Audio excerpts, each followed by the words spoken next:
Bismillah wa salatu wa salam ala rasulillah. Mesdames et messieurs, assalamu alaikum wa rahmatullah. Bienvenue à cette interview que nous a accordé le secrétaire général de la commission sociale du commissariat du Hajj en la personne de Hajj Si Congo, Rodolphe, que nous recevons ici aujourd'hui. El Hajj, assalamu alaikum. Wa alaikum salam wa rahmatullah wa barakatuh. Merci d'avoir répondu à notre appel. Nous voulions échanger avec vous sur les personnes vulnérables, surtout. Depuis le 27 juillet dernier, nous sommes en terre sainte d'Arabie Saoudite et depuis Médine jusqu'à aujourd'hui, nous sommes à la Mecque. Et comment se fait la prise en charge de ces personnes-là? Ok, alhamdulillah, salatu wa salam ala rasulillah. En ce qui concerne la prise en charge des personnes vulnérables, il faut dire que au niveau de la commission sociale, il y a un encadreur social qui est rattaché à chaque groupe. Et cet encadreur social, appuyé d'une équipe spécifiquement à la disposition du bureau, au nombre de 4 éléments, déjà au niveau du site de distribution des kits, essayait d'identifier les personnes vulnérables de leur vol respectif. C'est-à-dire ces personnes qui ont besoin d'une attention particulière pour pouvoir accomplir de manière aisée les différents rites du Hajj, pour pouvoir bénéficier d'un soutien afin que le séjour en terre sainte leur soit facilité. Et donc déjà au niveau du site de distribution des kits, il y a une identification de ces personnes qui se fait. Mais il faut dire que compte tenu du fait que tous les pèlerins ne viennent pas eux-mêmes retirer leur kit, au pré-regroupement sur le site de la mosquée du Golfe, il y a une identification qui se fait, une actualisation des listes. Et jusqu'à l'arrivée à Médine, on a un premier draft de liste de vulnérables de chaque vol. Et l'encadreur social du groupe a l'obligation au quotidien de passer voir ces personnes vulnérables-là afin de leur apporter l'assistance dont ils ont besoin. Ça peut être pour leur restauration, ça peut être pour l'accompagnement pour les différents actes rituels, ça peut être également des séances de communication avec eux afin d'amoindrir les effets du dépaysement. Voilà. Donc c'est essentiellement cela qui se fait au niveau de Médine en attendant l'arrivée à la Mecque. Comme on le sait, lorsque les pèlerins arrivent à la Mecque, le premier acte qu'ils posent, c'est la Umrah. Et pour ces personnes vulnérables-là, il est organisé la Umrah en fauteuil roulant. Comment cela ça se passe? Est-ce que vous pouvez nous expliquer un peu comment vous organisez les dispositions prises pour permettre à ces personnes-là de faire leur tawaf? Alhamdulillah, en ce qui concerne ce tawaf, d'abord, lorsque nous arrivons, contact est pris avec des personnes disposant de fauteuils roulants pour offrir ce service et pour voir d'abord le coût de cette prestation. Et ensuite, lorsque les pèlerins arrivent, l'information leur est passée. D'abord même avant le départ de Médine, l'information leur est passée pour les vulnérables, de sorte qu'arriver ici, ils se fassent identifier, s'inscrire pour pouvoir bénéficier des services de ces personnes.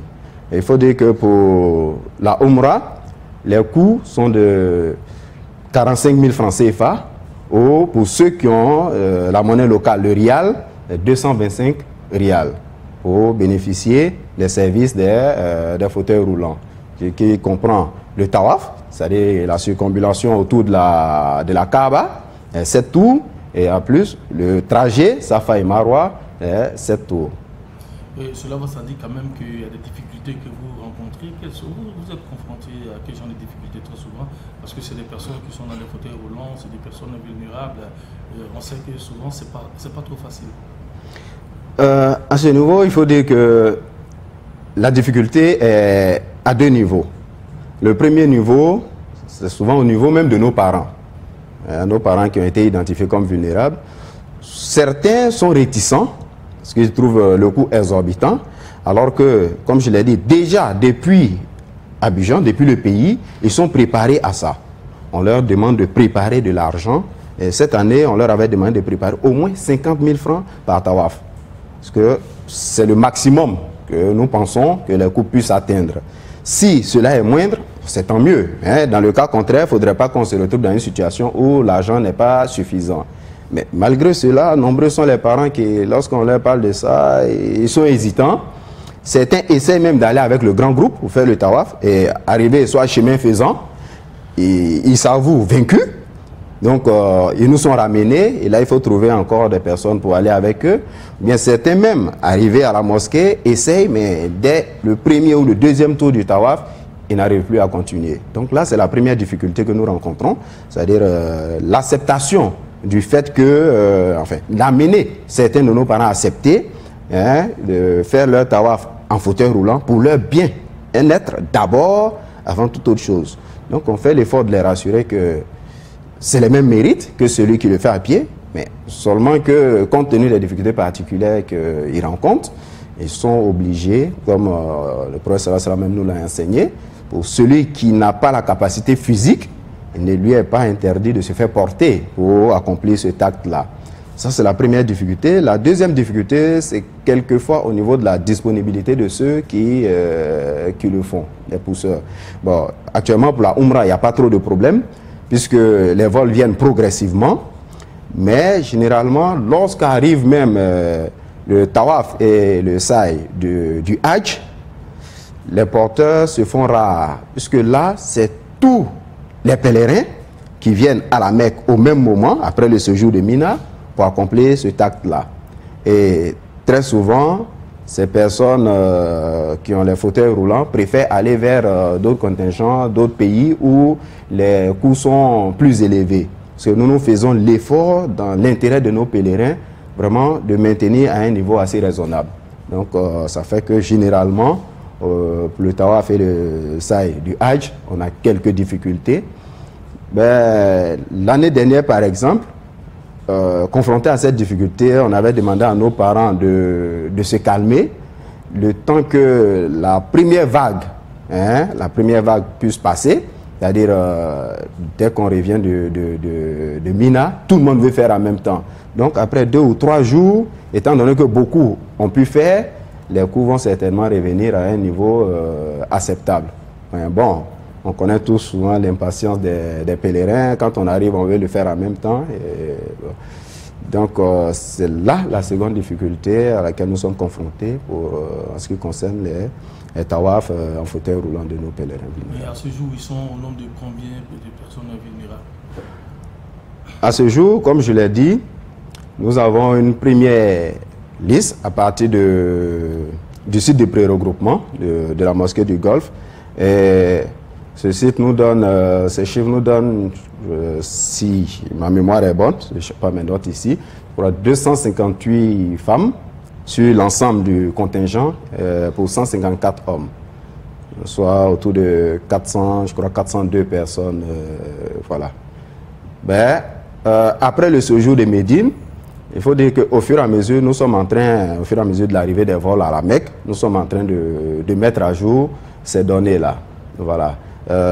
Certains groupes, par exemple, avaient un peu plus de pèlerins vulnérables à l'arrivée à Médine, mais après le séjour de Médine, pour certains, le chiffre a baissé, mais pour d'autres, par contre, le chiffre a augmenté, parce qu'il y a des cas d'accidents souvent qui surviennent. Il y a des cas, d'autres cas aussi de perte d'argent ou de bagages qui peuvent être susceptibles de rendre un pèlerin bien portant, comme vous et moi, un pèlerin sans problème, qui peuvent le rendre vulnérable. Parce que nous savons tous, il y a certaines situations, certains chocs aussi émotionnels qui, lorsque atteignent une personne, cela a tendance à agir sur les capacités de la personne, ses possibilités de pouvoir être autonome, et ainsi de suite. Donc ça fait que nous sommes en train de remettre à jour ces données, voilà, en attendant les derniers vols. Donc, voilà, mesdames et messieurs, merci de nous suivre sur TV Al Bayan. On tend allègrement vers la fin de cet entretien. Et je vous rappelle que nous sommes en compagnie de Hadj Sekongo Rodolphe. Il est le secrétaire général de la commission sociale du commissariat du Hajj édition 2018. Et quel est le message que vous voulez lancer à l'endroit non seulement des parents, qui seront certainement des futurs pèlerins l'année prochaine et en même temps des pèlerins, surtout les personnes vulnérables cette année. Quel est le message que vous voulez leur adresser? Alhamdulillah, le premier message, c'est de dire à ces pèlerins que le commissariat du Hajj leur accorde une attention particulière à travers la commission sociale qui est là, certes, pour l'ensemble des pèlerins, mais particulièrement pour ceux qui ont besoin d'une assistance spécifique. Donc, c'est de ne pas hésiter à entrer en contact avec la commission sociale toutefois que le besoin se fait sentir à leur niveau. Que ce soit des pèlerins, comme nous l'avons dit, identifiés comme vulnérables depuis le départ, ou que ce soit des pèlerins qui ne sont même pas vulnérables, mais qui ont besoin, tant soit peu, d'une oreille attentive, d'assistance, ou bien d'une oreille attentive pour les écouter par rapport à des difficultés qu'ils rencontrent.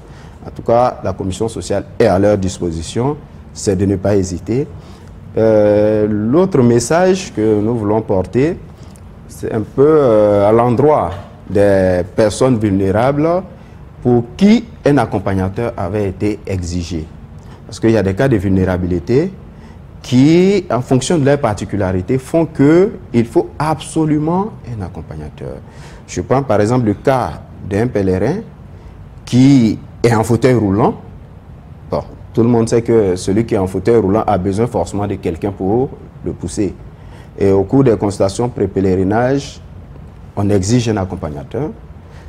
Quelquefois, cela se présente, mais une fois en Terre Sainte, on ne les voit pas, ils disparaissent. Donc vraiment, c'est de demander à ceux qui ont pris cet engagement-là de faire l'effort de jouer ce rôle comme cela a été convenu.